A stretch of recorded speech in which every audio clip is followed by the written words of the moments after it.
Здраво и добре дојавте во уште едно ново видео на YouTube каналот Скратен Корнер. Моето име е Кирил, денеска со мене е Владко. Здраво. Како си, Владко? Добар, одличен.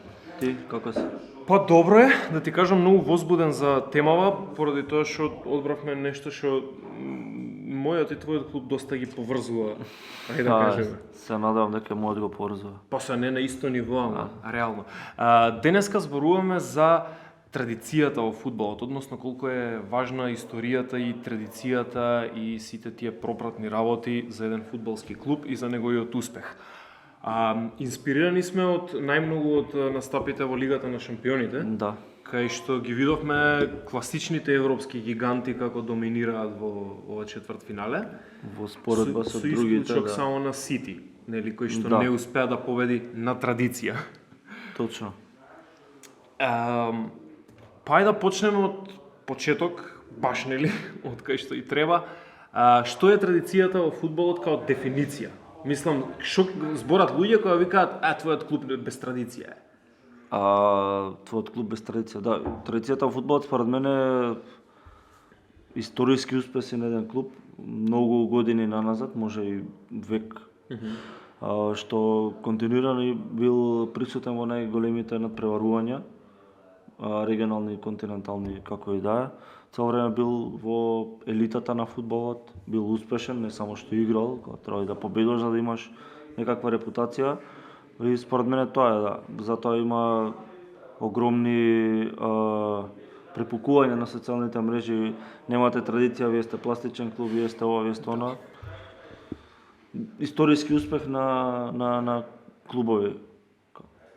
Добро, значи трофеи, победи, познати играчи, Да. генерално успеси, се што предвидува успех, тоа е традиција. Тоа е, да, според мене се, нели, кој како се толкува. Па да, најчесто е поврзана, нели, со историјата на клубот, броењето на трофеи и познати играчи и репрезентативци дадено и сето тоа се дел од традицијата и нели оние највачи кои што се на традиционално јаките клубови сакаат да се пофалат како ама Сити не е гигант бидејќи нема титули, или не знам Пари Сен-Жермен е мал француски клуб бидејќи нема титули, немаше титули до пред некое време и сето тоа. Пај да навлеземе малку во дискусија зошто им е важно тоа на одредени највачи. Може би не на сите, ама гледаме еден куп највачи, како пример на мојот клуб Милан, со години немаше, ама тие вика, имаме традиција. Да, па важно е бидејќи не знам како ти што кажа за тебе цел живот навиваш за Милан, одеднаш доаѓаат нови клубови што вештачки, нели условно речено, стануваат појаки, посилни, поконкурентни, добиваат појаки играчи, плаќаат ненормални пари, као така некако се чувствуваш оштетен, као па да, оштетен. Вештачки стануваш во неповолна позиција, као одма се изгубив малце, не знам. Некој друг дошол пред твојот клуб, не знам. На неправилен начин, тоа правилен начин е, нели, пак релативна ствар, меѓутоа си Да. Ова е као мојот клуб историски се труди, види колку години и сега твојот доаѓа и му осваја титула само пошто имал пари. ги го купува, да, успехот и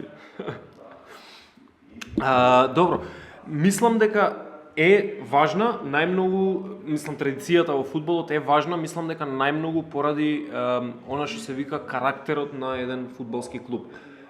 Во тоа, не мислам дека е толку важно на теренот, може би има некаква важност психолошка, меѓутоа, еве, јас би ставил една тема за која што може да размислуваме. Дали Реал Мадрид ќе биде секоја сезона конкурент за сите титули, ако реално клубот не размислуваше така? Таму очекувањата се огромни, така? И Да. без разлика дали е Реал во кошарка, дали е Реал во фудбал, дали е Реал жени, дали е Реал мажи, Реал има огромни очекувања секоја година титула. точно. Тие очекувања се базирани на традицијата, на најголемиот клуб во Европа. Дали кошаркарски, дали фудбалски, најтрофејни се и во двата спорта. Така што мислам дека тука традиција конкретно на фудбалскиот клуб му дава некакви очекувања и некакви поставени стандарди за играчите и за тренерите и за најувачите дури. Секој кој што влегува во овој клуб треба да се стреми кон ова и ова, бидејќи кон тоа се стремиме секоја година традиционално. Точно. Како што кажа и за најувачите, и за играчите, и за самите, нели, и за самите клубови, као успехот, као прост пример е играчи, еве Ньюкасл на пример добија финансиска инекција огромна, не може да донесат некој ептен прејак играч, бидејќи тие играчи не одат само за пари, не одат, идат за, нели, за услови, за преорување од највисок ранг, сакаат да освојуваат титули од највисок ранг исто, да бидат конкурентни во најголемите надпреварувања. Тоа можат најлесно да го достигнат во клубови со традиција, како што кажа Реал Мадрид или Манчестер Юнайтед, Бајерн Мюнхен и така натаму. Затоа и избира да одат во такви клубови, не сака да одат во клубови што условно речено вчера станале некој нешто. Исто и за самите клубови, тоа е победничкиот менталитет, како што кажа карактерот, многу влијае. Као прост пример беше минатото коло во Лига на шампиони, кај што баш дискутиравме Милан или Тотенхем. Милан е во криза, Тотенхем е во форма, пак кажавме као Тотенхем е Тотенхем, Милан е Милан. Милан и во криза е пак поголем од Тотенхем во форма. Така што има многу примери низ минатото. Цела сезона лани на Реал Мадрид тоа не беше во форма, не беше вака, така сите ги доби. Така. Бидејќи Реал Мадрид е Реал Мадрид, нели? Исто има многу примери. Борусија Дортмунд пред 10 години со Малага губат 2 гола, им требаат за 1 минута во 90-та, даваат пошто пак Дортмунд има освојено Лига на шампиони. Знае како се игра таму. Ми беше многу евидентно ова баш сега што го кажуваш на утакмицава Милан против Наполи, првата утакмица од четвртфиналето. Наполи дури и со топката се гледаше дека се и повеќе во форма и дека повеќе можеби игра со топката и се тоа. Шанси се. Меѓутоа играчите на Милан биле таму многу пати претходно. Жиру направи па барем едно 4-5 одлични тактички фаули, ниту жолт да му дадат, ниту ништо, бидејќи оваа утакмица голема ја играл 100 пати претходно. Симон Кјаер истото важи за него. Знаеш, мислам дека таа некоја традиција им дава до знаење на играчите дека, види, ова не е само нешто што е апстрактно тука во воздухот. Јас реално го имам тоа искуство. Клубов мој го има тоа искуство, знае како е да се биде тука, знае како е да се биде на големата сцена и можеби не е пресудна, ама мислам дека игра многу голема улога во психолошката подготвеност за секој надпревар. Точно.